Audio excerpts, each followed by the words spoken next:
अस्सलाम वालेकुम। मोहम्मद अज़ीज़ सिद्दीक अपने प्रोग्राम मैथ्स व्यूज़ के साथ हाज़िर खिदमत है। 7 अगस्त 2025 और जुमेरात का दिन है। सेल्स टैक्स फ्रॉड और ताजर हजरात, हुकूमत, देखिए इस हुकूमत के बारे में बहुत से सवालात उठना शुरू हो गए हैं। ट्रांसपेरेंसी के ऊपर, जुल्म ज़्यादती के ऊपर, और जिस तरह से ताकत का इस्तेमाल ये कर रही है, बड़े सवालिया निशान है।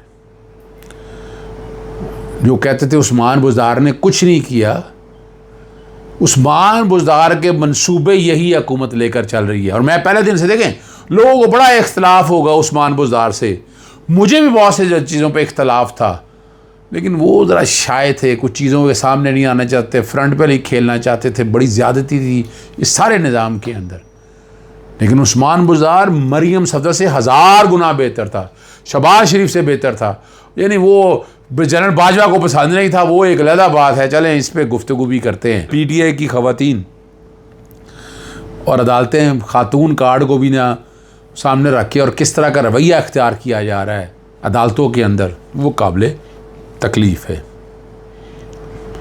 हुकूमत ने जो सेल्स टैक्स फ्रॉड में मुबीना तौर पर मुलव्वस ताजरों की गिरफ्तारी से कवर FBR के टैक्स अफसरान के लिए ताजर बरादरी के कम अज़ कम 2 नुमाइंदों से मुशावरत को लाजमी करार दे दी।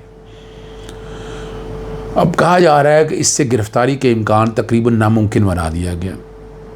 नए सेल टैक्स जनरल ऑर्डर के मुताबिक अब FBR का कमिश्नर इनलैंड रेवेन्यू कोई भी इंक्वायरी शुरू करने से पहले खुद मंजूरी देगा, लेकिन इंक्वायरी मुकम्मल होने के बाद भी वो गिरफ्तारी की इजाज़त नहीं दे सकता जब तक वो FBR के मेंबरान लैंड रेवेन्यू ऑपरेशन से इजाज़त ना ले और ताजर बरादरी को मुतमिन ना करे कि फ़्रॉड वाकई हुआ है और गिरफ्तारी के ठोस शवाहिद मौजूद हो। और इस बारे में वफाकी वज़ीर जो है साबिक़ गौहर एजाज़, वो कहते हैं कि फ़ाइनेंस एक्ट सेक्शन 37A में तरमीम होनी चाहिए, ये तभी पॉसिबल हो सकेगा। और कहा यह जा रहा है टैक्स गुज़ारों को आज जो बड़ी कामयाबी मिली है, इसके पीछे फील्ड मार्शल जनाब आसिम मुनीर साहब हैं। उन्होंने कारोबारी शख्सियात को FBR के काले कवानीन से बचाया है, बचा लिया गया, ये कहा जा रहा है। यानी एक जमहूरी हुकूमत और उसको रेस्क्यू करने के लिए क्या अब फ़ौजी अफसरान आएंगे, आर्मी चीफ आएगा? यानी ये तो इस हुकूमत को सोचना चाहिए ना। यानी ये अच्छा कदम है, यहाँ मैं तारीफ़ करूँगा, लेकिन इस काम के लिए तो ये आपकी जो जमहूरी हुकूमत है, इसको डूब भरने का मकाम है इसके लिए। ये क्यों नहीं आगे फ्रंट पे आते, ये क्यों नहीं मसले हल करते? इन्हें मसले हल करना चाहिए। और मैं उस्मान बुज़दार का, मैं आपको पता है हमेशा मैं उनके साथ उनके लिए लड़ता रहता हूँ। उस्मान बुज़दार, मैं TV चैनल में कहता हूँ, मैंने बड़ी दफ़ा कहा कि नवाज शरीफ, शहबाज शरीफ, मरियम सफदर से ज़्यादा अच्छा वज़ीर है उस्मान बुज़दार है।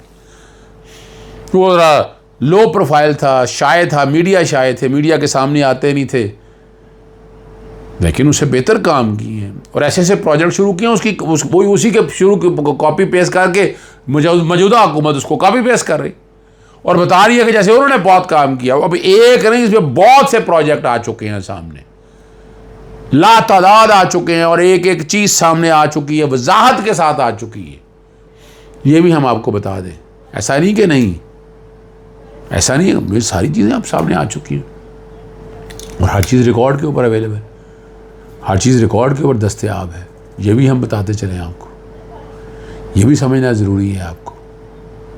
अभी रिसेंटली अगर आप देखें, एक और मनसूबा जो है वो काफ़ी पेश कर दिया गया और पाकिस्तान तहरीक इंसाफ की तख्तियाँ उतार कर अपनी तख्तियाँ लगाई जा रही।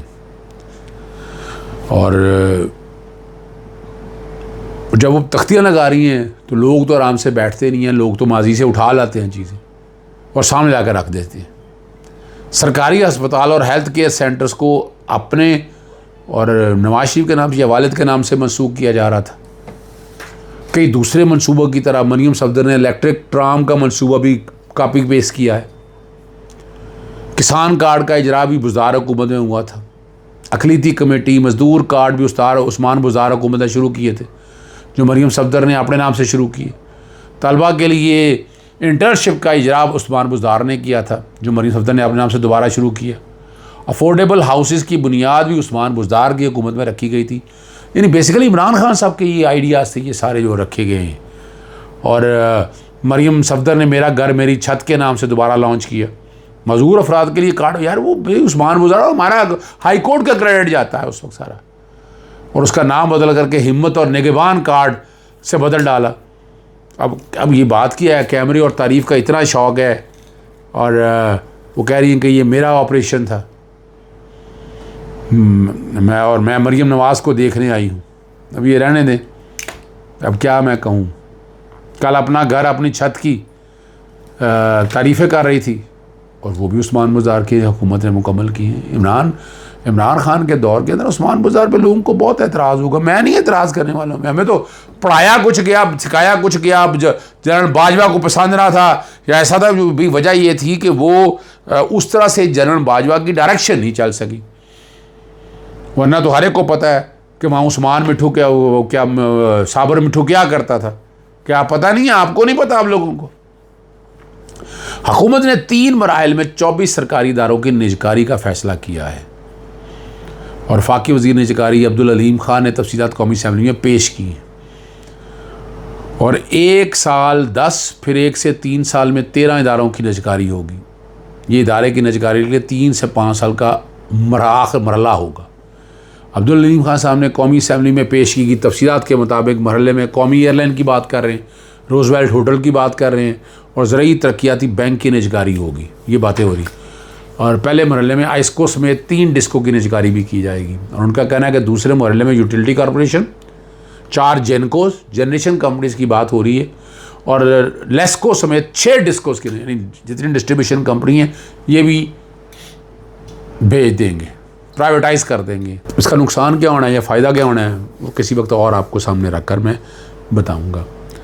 पाकिस्तान तहरीक इंसाफ ने 5 अगस्त का एक कामयाब तरीन मुजाहरा किया, पूरे पाकिस्तान में हुआ, और ये पूरे पाकिस्तान की सियासी जमात है। इससे पहले बता दें कि वो ऐसी सियासी जमात पीपल्स पार्टी एक दौर में रही, अपना नून लीग ने बुरी कोशिश की, लेकिन वो पूरे पाकिस्तान की सियासी जमात नहीं बन सकी। पीपल्स पार्टी, जुल्फ़िकार अली भुट्टो का दौर अगर उठाकर देखें, वो पूरे पाकिस्तान के नहीं, पंजाब के अंदर क्या हाल होता था, सारा यह रिकॉर्ड की बातें हैं सारी। उसके बाद अगर कोई सियासी जमात, बल्कि अब तो एक ही सियासी जमात रहेगी जिसने वो भी रिकॉर्ड तोड़ दिया, उसका नाम पाकिस्तान तहरीक इंसाफ। पाकिस्तान तहरीक इंसाफ के वर्कर खुले मैदान में सामने आके सारे मामलात का मुकाबला कर रहे हैं, और खुलकर मुकाबला कर रहे हैं। और 7 ख़वातीन कारकुनान पर थाना लोही बीर में मुकदमा दर्ज हुआ। डिस्ट्रिक्ट एंड सेशन जज कोर्ट इस्लामाबाद ने थाना लोही बीर में दर्ज मुकदमे में पाकिस्तान तहरीक इंसाफ की ख़वातीन का ज़मानत वाले फ़ैसला महफूज किया था, और बाद में पता चला कि ज़मानतें हो गई हैं। जिसमें मैं प्रोग्राम रिकॉर्ड कर रहा था, उसके बाद की बात है, बताया यही जा रहा है, सामने आ जाएगा। 5 अगस्त पर तहरीक इंसाफ के कारकुन रिहाई का केस समाअत हुई। वकला ने ख़वातीन की रिहाई के लिए दरख्वास्त दायर की। अब 2 मुख्तलिफ दरख्वास्त दायर हो गई, यानी हो जाता है, गलती हो जाती है। जनाब जज साहिबा, शाइस्ता खुंडी साहिबा, वो कर दी, गलती से क्या हो गया, एक बंदा जेल के अंदर है, गलती कर दी, माफ़ कर दें। आप कमाल करते हैं, आपने वहाँ भी, आप लोगों ने क्या खिचड़ी पका रखी है। मैं आर्डर में सबका नाम लिख दूँगी। और वकील सफाई ने कहा ये मेरे भाई हल्के की ख़वातीन हैं, मैं इसलिए इनकी नुमाइंदगी कर रहा हूँ, इन ख़वातीन से कोई बरामदगी नहीं हुई है, दफ़ात काबिल ज़मानत है। मैंने नज़र लगाओ, ज़मानत के काबिल ज़मानत होने के अलावा भी ज़मानत नहीं देनी, क्या बात थी सुनते हुए। और आखिरी बात की तरफ चलते हैं। मोहसिन नकवी ने वज़ीर-ए-आज़म बनवाने का मिशन तेज़ हो गया, और शेख वकास अकरम को हटाने की तैयारियां मुकम्मल हो चुकी हैं। पिछले दिनों एजाज सादिक ने शेख वकास अकरम की छुट्टियों के बायस उनको साइड लाइन करने का कहा था, और रूलिंग के मुताबिक शेख वकास अकरम जो बताया यही जा रहा है कि 40 रोज़ से मुसलसल ऐवान से गैर हाज़िर हैं। अगर कोई रुकन 40 दिन तक गैर हाज़िर है तो कोई भी रुकन नशिस्त खाली करार देने की तहरीक ला सकता है। तहरीक मंजूर होने की सूरत में नशिस्त खाली करार दी जाएगी।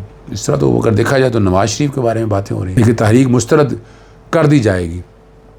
ना शेख वकास अकरम का ताल्लुक़ जंग से है, उनकी सीट को टारगेट करना भी लगता है किसी गेम का हिस्सा ही है। नून लीग के अपने MNA 17 हैं, बाकी वही हैं जो नवाजे गए लाए गए, वो नवाज शरीफ हों या शहबाज शरीफ हों, तब तक मुखलिस हैं सारी चीज़ें जब तक हुक्म है। और कहा यही जा रहा है कि इस सीट के ऊपर जंग में मोहसिन नकवी को इलेक्शन लड़ाया जाएगा। इजाज़त चाहता हूँ। अस्सलाम वालेकुम। अल्लाह हाफ़िज़। पाकिस्तान जिंदाबाद।